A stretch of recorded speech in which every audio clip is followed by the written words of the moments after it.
8 তাৰিখ জুনত হ'ব আৰু মই এইখিনি 4 দিন 5 দিন ঘূৰি পেলাই মই যিখিনি ফিডবেক পাই আছোঁ খুব পজিটিভলি গৈ আছে আমাৰ যদি ভগৱানে দয়া কৰে আমি জিকাৰ চান্সটো আহি গ'ল যেন হওক আৰু কষ্ট কৰিব লাগিব বিশেষ কৰি আমাৰ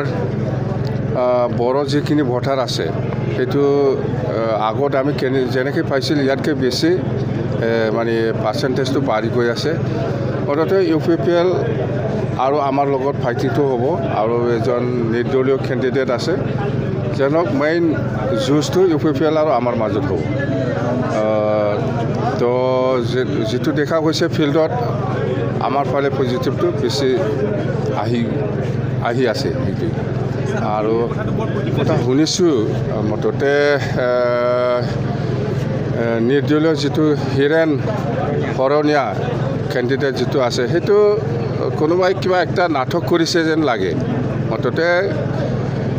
সেইটো কোন পাৰ্টিয়ে কৰিছে মই নাজানো মুঠতে এটা নাটক হৈ আছে কিন্তু এনেকুৱা হ'ব নালাগে পুলিচে ইয়াৰ ওপৰত একশ্যন ল'ব লাগে যোনেই নকৰক কিয় সেইটো এনেকুৱা এজন কেণ্ডিডেট হয় ভাল হওক বেয়া হওক নিৰ্দলীয় কেণ্ডিডেট ইয়াক কিয় কাইপ কৰিব লাগে সেইটোতো বেআইনী কি হ'ল ডেম'ক্ৰেচিটো এইটোতো পুলিচে একশ্যন ল'ব লাগে কোনে কৰিছে পুলিচে নিশ্চয় গম পায় থেংক ইউ মই এনেকুৱা ক'ব নোৱাৰোঁ খা সন্দেহ কৰি মানে মই নাজানোৱেই মুঠতে কোনোবা ইনভলভমেণ্ট আছে বাছ কোনোবা পলিটিকেল পাৰ্টি ইয়াত ইনভলভমেণ্ট আছে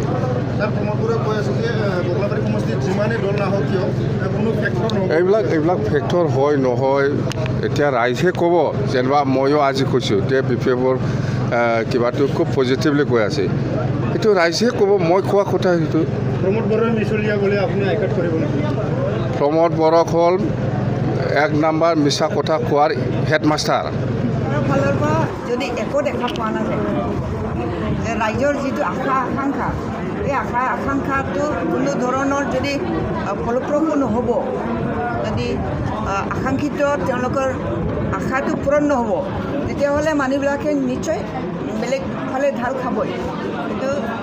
নিয়মেই আৰু আমাৰ মানুহবিলাকো আমি জবৰদস্তি বেলেগ ফালে টাৰ্ণিং কৰি লৈ আহিম ঘূৰাই লৈ আহিম এনেকুৱা ধৰণৰ মানুহ নহয় মানুহবিলাকে ৰাইজে ভোটাৰসকলে এতিয়া নিজে ডিচিশ্যন লৈছে যে হাগ্ৰামা মহিলাৰ দৰে মানে কোনো নেতা নাই সেইটো তেওঁলোকে বিশ্বাস কৰিছে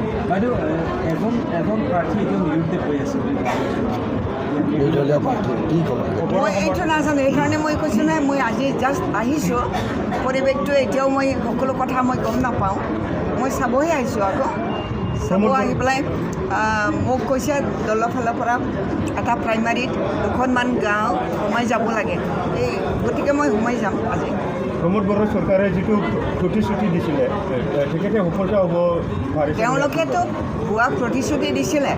ঘৰে ঘৰে চাকৰি দিব ঘৰে ঘৰে তেওঁলোকে স্কিম দিব সকলোকে বেনিফিচিয়াৰী বনাব এনেকুৱা ধৰণৰ অৰুণোদয় স্কিম দিব এইবিলাক কথা তেওঁলোকে কৈছিল কাৰণে আমাৰ দুখীয়া ৰাইজে সঁচা বুলি ভাবি পেলাই তেওঁলোকক ভোট দিছিলে MLA ইলেকশ্যনৰ সময়ত কিছুমান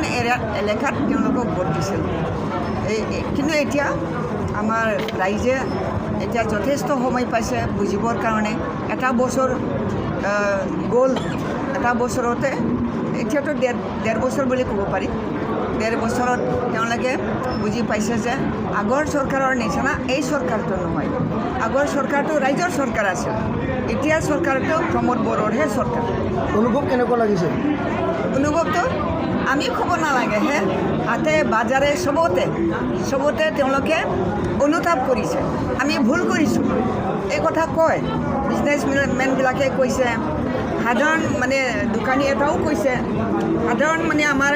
মানে মহিলাসকলে যিসকলে নিজৰ ঘৰখন পোহপাল দিবৰ কাৰণে তেওঁলোকে হাতে বজাৰে